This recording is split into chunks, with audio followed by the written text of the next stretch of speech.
There has been a lot of, for lack of a better word, drama surrounding Dragons Dogma 2. So I figured, why don't I throw my beanie into the ring and give you my first impressions of the first 40 hours of my gameplay. Whilst I do that, I will attempt to clarify at least some of the misinformation surrounding the game. Full disclosure, I did enjoy Dragons Dogma 1 as well as 2. I will attempt to remain as objective as possible within this review. This of course means I'll be discussing the performance issues as well as the microtransactions. Both of these have been a sore spot surrounding the game.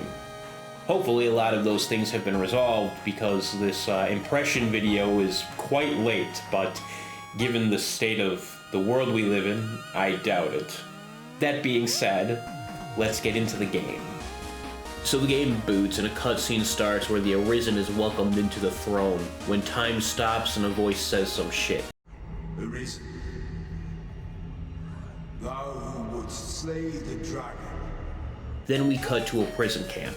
Here is where we get into the character creator. Meet our new protagonist, Zod Howard.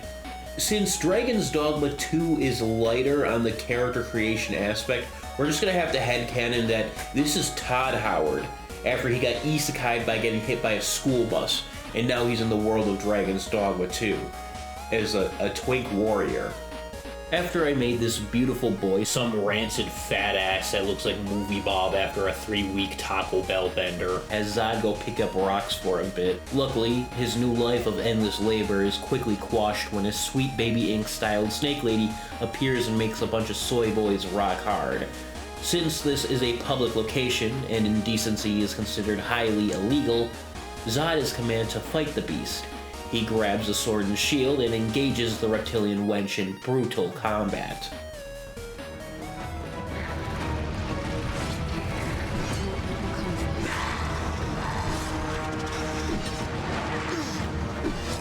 After slapping around the busty bitch, she flees. This gives Zod, and some guy I neglected to mention earlier, time to dip. Unfortunately, as the two strapping lads make their escape, Fatty Fat Fuck spots them and commands his boys to stop them, by killing them. As the two friends are running away, a spooky lady tells them to jump off a cliff. Not having any other options, the two plummet to their death and the game ends immediately. No one could survive a fall from this height, not even a pawn.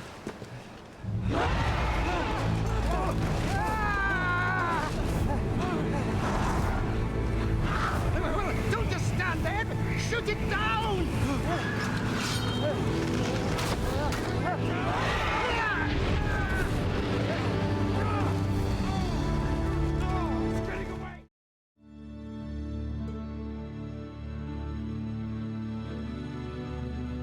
At this point, we get a visually enthralling cutscene showing off the world, as well as an equally beautiful music score to go with it.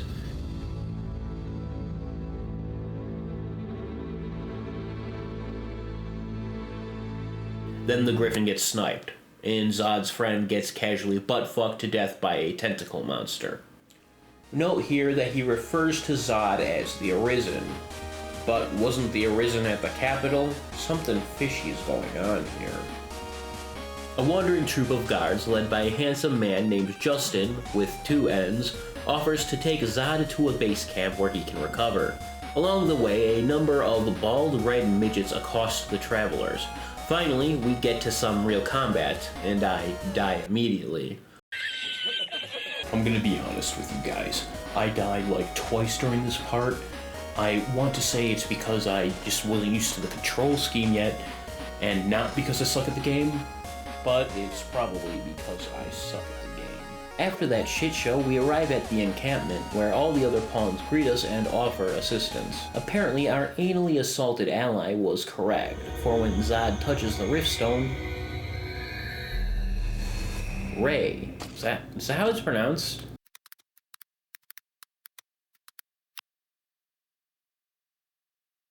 Ray. Oh. No. Ray from Breath of Fire 3 appears. Ray's from an excellent classic PlayStation 1 JRPG that Capcom has neglected for years. Let's not pretend that Nintendo's the only company that completely abandons its franchises. Pawns and driftstones are really cool parts of Dragons Dogma 2. Pawns are player-built NPCs that can be customized almost as much as the main character. They can be given their own personality, vocation, equipment, etc. Each player can only build one pawn, but can have up to 3 traveling with them. That's where the riftstones come in. Riftstones let you revive dead main pawns and call in other pawns to assist you during your travels. These pawns are made by other players or generated by Capcom themselves. Luckily, it's pretty easy to search for the vocation, ability, or style that suits your needs. In this case, I chose pawns from people on my friends list. Pawns cost Rift Crystals. This is the first microtransaction we'll be discussing. RC can be earned by killing enemies, as quest rewards, and as bonuses when other players use your pawn in their party. Of course, you can also pay real-world money to buy some. Rift Crystals can not only be used to recruit pawns, but also buy items from the Pawn Guild. It should be noted that the price of pawn recruitment varies based on how drastic the difference between the player level is to the pawn's level. If the pawn is lower or the same level as the player character, it's going to be free. And as another side note, all friendless pawns are always free. Purchasing Rift Crystals with real-world money would be one of the most financially illiterate things a person can do. After that, Zod was given orders to seek out Melve, a city that was recently destroyed by the dragon. There also might be a clue to Zod's past there, as the Arisen, the Pawns, and the dragon are all closely related. Of course, before I had Zod do any of that, he picked up a couple quests. The first being rescuing a town guard from being killed. This one was pretty easy. I found the guard, killed a couple titty birds, and go back to town. At this point, I was starting to become a little bit more competent with fighting. The second side quest was a simple delivery quest. Due to what I'm assuming is bureaucratic incompetence, the fort is low on resources, so they sent out Berry Boy to retrieve supplies. As expected in a bureaucratic society, they also managed to screw up the list. So Zod travels north to give Berry Boy a new list. Berry Boy was so enthralled by this, he told Zod to do it himself. So Zod foraged for Harspuds and crafted a few potions, then delivered them. I've stated before that I'm not a fan of crafting in video games.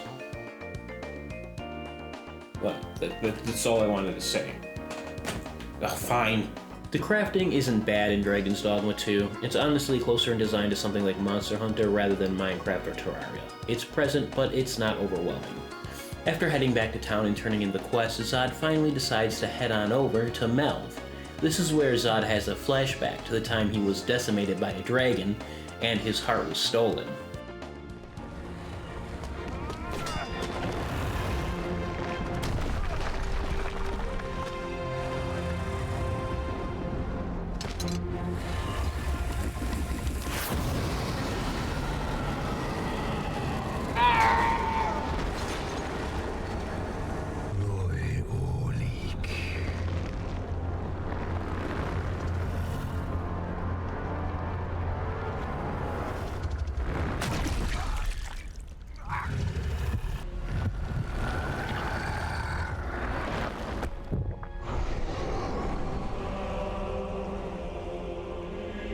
This moment forth,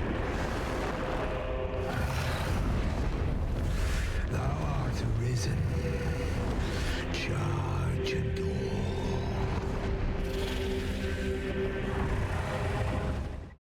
He wakes up in Ulrika's house, apparently for the second time. After a brief conversation, some douchebag guards demand to see the person claiming to be the Arisen. Since apparently Zod has been claiming to be the Arisen this whole time, he willingly travels with them to the capital, Vernworth. Before Zod left, he was made aware of a man named Ian lamenting his brother going missing after venturing into a forest alone to gather materials. Zod travels with Ian to find his brother, who is being accosted by large dogs. We kill the dogs like a boss and escort the two men back to town. We also give a child some drugs. Hello again, sir. Say, have you bought some cigarettes for me? Finally, we set out to Vernworth. The adventure goes about as well as you'd think. When we make it to Vernworth, we meet up with Brant. He interrogates Zod to determine whether he is the true Arisen or not. Luckily, Brant is on our side, as he is somehow privy to the Queen Regent's plan to use a fake Arisen to maintain her life of luxury. Brant clears our name, but not before requesting us to seek him out at the bar during the evening. Welcome to Vernworth, the CPU killer. Vernworth is a massive city with lots to do in it. It also takes up a fuck ton of processing power to run, so you'll be playing the game at 20 frames per second here. Anytime there is a large amount of NPCs on the screen, the game chugs, and this isn't just a me problem. This has been happening to a lot of people. It's definitely not great. I personally found myself avoiding the cities as much as possible because of this. It really sucks since this is a really important quest location both mechanically and narratively. Vernworth looks beautiful and is chock full of quests, shops, inns, and more. Before I continue the story, I have Zod explore the city of Vernworth. Here, I find the first port crystal. In Dragons Dogma 2, there is very little means for fast travel. Port crystals are one of those means. There are a couple throughout the world, but finding a port crystal is just step 1 in a 2-step process. To use a port crystal, the player will need a fairy stone. Fairy stones are a pretty rare consumable that can be found in the wild, purchased for a high price, or received as a quest reward. Alright, it's time to discuss the microtransactions again.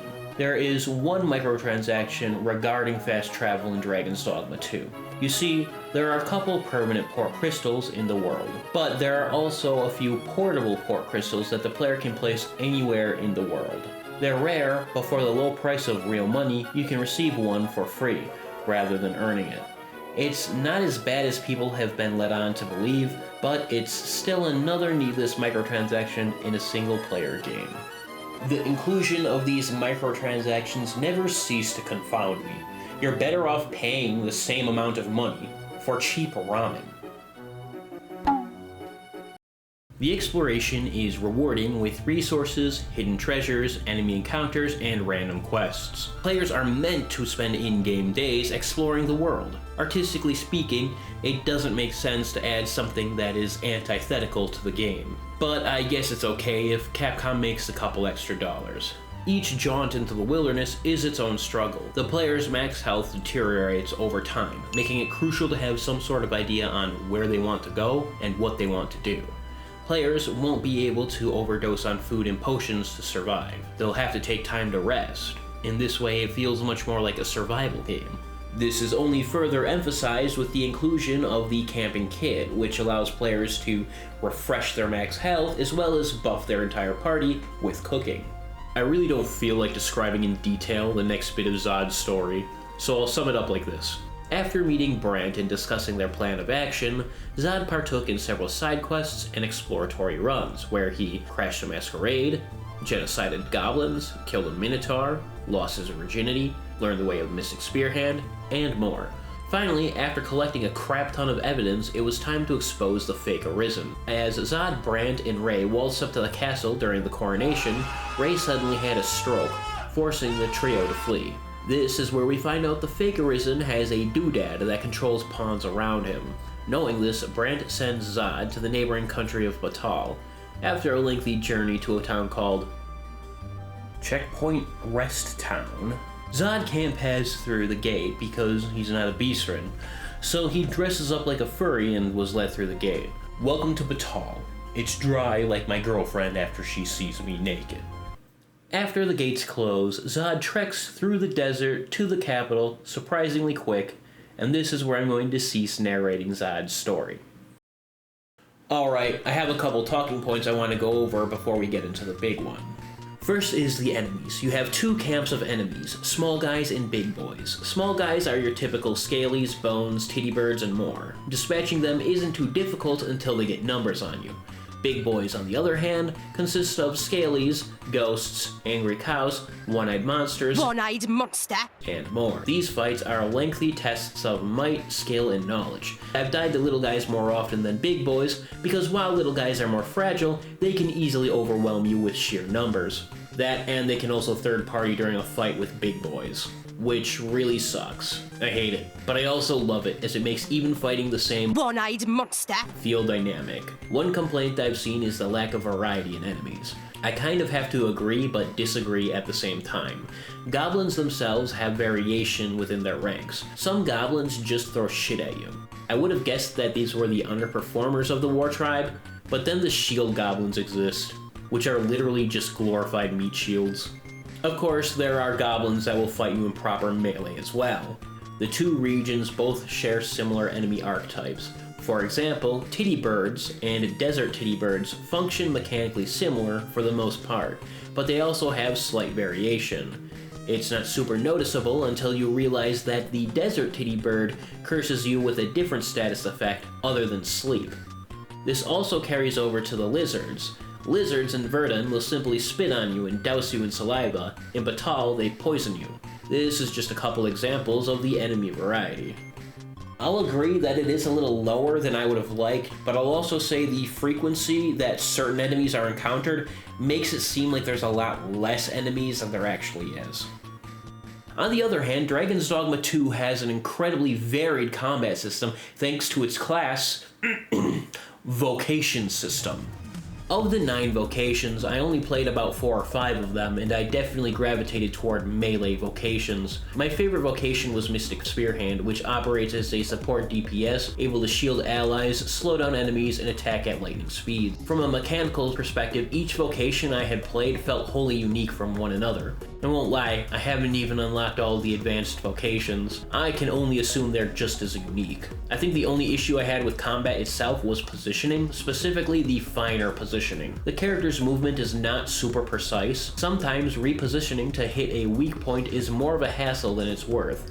This is even more noticeable when mounting large enemies. This might be more of a skill issue on my end because I've seen other players finesse larger monsters with peak mounting skills. Next up is performance. Now, I covered this a little bit before, but I just want to clarify, I'm not running like a super powerful rig. I'm not running at 400 frames per second with 1080p graphics. It's just a pretty medium rig. When in highly populated areas, Dragons Dogma 2 would butt fuck my CPU into oblivion. And sometimes, even with the bigger enemies, it would also shit itself slightly. Throughout my time playing the game, I had a total of 1 crash. Also, I'm not really sure how it performs on consoles. If you're a stickler for smooth frame rates, I'd wait on this one. In fact, even if you're not, I might advise you to give the game a couple more months of patches, just so the initial experience could potentially feel better than what we have now. The game is also not free of bugs. One of the more noticeable bugs I saw was the enemies spawning in the middle of cities. It's actually pretty funny, but it's not great since they might snipe a few NPCs. As far as the story goes, I haven't beat it, but the presentation thus far has kept me interested. It has a little bit of political intrigue as well as a chosen one trope. The main storyline so far isn't anything life-altering, but it's good enough. One thing Dragons Dogma 2 does that I really like is insert the player into the quest, rather than just having them waltz up to an NPC and initiate conversations. Many quests initiate when the player is close enough to an NPC or a group of NPCs and a quasi-cutscene happens. Hey nerd, I clogged up the toilet, so you would have to go to the store and buy a toilet plunger. Also, we're out of toilet paper, so you need to go get some of that too. I've heard rumor of a plunger located in this very building's cellar. Perhaps we have to check there first? Finally, let's discuss the microtransactions in Dragons Dogma 2. First thing first, microtransactions in a single-player game is both a stupid and anti-consumer practice. The Capcom fanboys defending this with the excuse of "Capcom does this all the time" are coping hard. On the other hand, all the folks saying the game is unplayable without spending extra money are straight up dishonest. All of the microtransactions are items which are available in-game. That being said, I somewhat understand the tension around the subject. Both the industry as well as Capcom themselves have soiled consumer faith. Just because these microtransactions aren't heinous doesn't mean they won't be in the future. We've seen this happen with beloved franchises before. Hell, even Capcom themselves have done this. Case in point, Asura's Wrath, which has its true ending locked behind paid DLC. It really doesn't help that the director of the game, Hideki Itsuno, stated that he didn't want people to use fast travel because it was boring. I honestly believe the restriction of fast travel in this game improves it. It pushes the players to explore new areas and find new paths. But for the love of God, if you're going to make such an emphasis on discouraging fast travel because it sucks, why the hell would you sell it back to the customer as DLC? Whose idiot idea was that? Top that on Capcom's recent addition of the Nouveau anti-cheat to single-player games, and the bold statement of all mods bad. Of course, this is going to affect how critical the player base is of these missteps. At the end of the day, Dragons Dogma 2 is a fun, if not flawed, RPG. Of course, it has issues with some optimization, and it also has microtransactions in a single-player game, but I don't believe these things break it. I'd honestly suggest waiting 2 or 3 months before buying the game. That way, when you finally do get into Dragons Dogma 2, all of those issues, minus the microtransactions because no one ever fixes those, could potentially be resolved.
I've enact the gathering items